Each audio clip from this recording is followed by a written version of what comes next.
இதுபோல் நிறைய விஷயங்களை பேச முடியும். அரசாங்கம் என்ன செய்யணும்?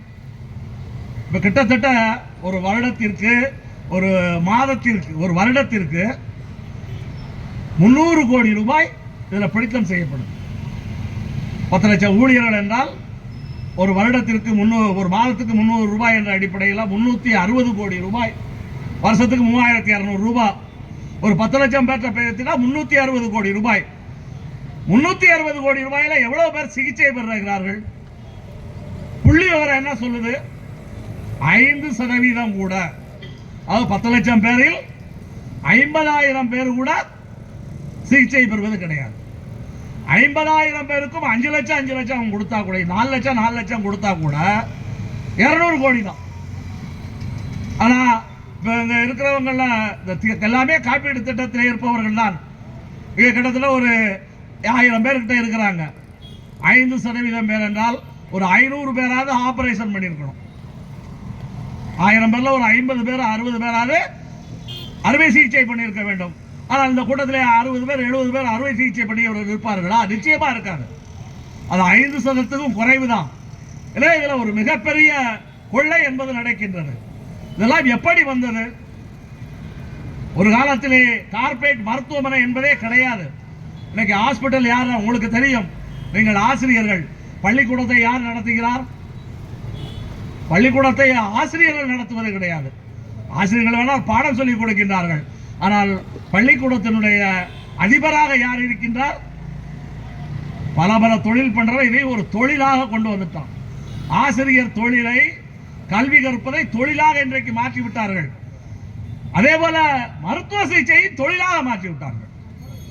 நீங்க தொழில்னா லாபம் கிடைக்கணுங்க. சேவை என்றால் லாபம் இருக்காது. மருத்துவமும் கல்வியும் சேவை. 150 ஆண்டுகளுக்கு முன்னாலேயே காரல் மார்க்சும் ஏங்கல்ஸும் எழுதினார்கள் கம்யூனிஸ்ட் அறிக்கையில்.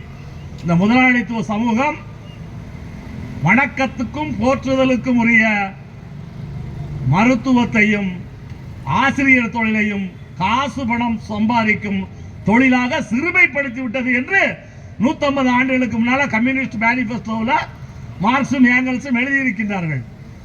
இன்றைக்கு அதுதான் நடக்கின்றது. எல்லாமே தொழிலாக்கி விட்டார்கள். எம்ஜிஆர் அப்போலோ ஹாஸ்பிட்டலில் போய் படுத்தார்.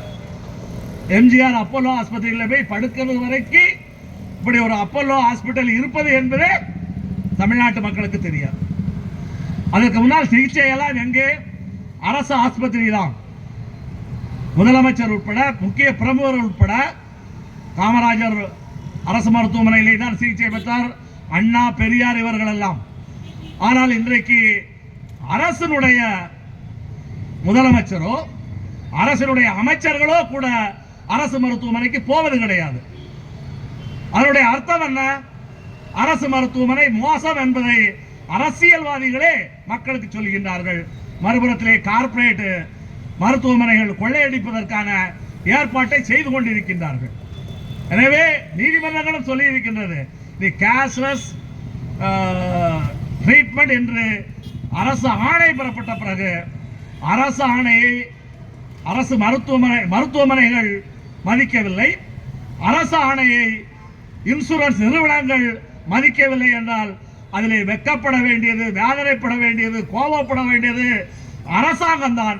ஆனால் இந்த அரசாங்கத்துக்கு வெக்கமும் இல்லை, ரோசமும் இல்லை, சூடும் இல்லை, சொரணமும் இல்லை. நீ போட்ட அரசாணையை நாங்கள் தான் போராட்டம் நடத்திக்கிட்டு இருக்கோம். நீ ஒரு அரசாணை போடுற, அந்த அரசாணையை உன்னோடு ஒப்பந்தம் போட்டவர்கள் அமுல்படுத்த மறுத்தால் அரசாங்கம் என்ன செய்ய வேண்டும்? அரசாங்கம் நடவடிக்கை எடுக்க வேண்டும். ஆனால் அப்படி நடவடிக்கை என்பது எடுக்கப்படாமல் ஒரு மிகப்பெரிய கூட்டு கொள்ளை என்பது இன்றைக்கு நடந்து கொண்டிருக்கின்றது. அந்த கூட்டு கொள்ளைக்கு எதிராகத்தான் இன்றைக்கு இந்த ஆர்ப்பாட்டத்தை ஆரம்பப்பள்ளி ஆசிரியர் கூட்டணி என்பது நடத்தி கொண்டிருக்கிறது.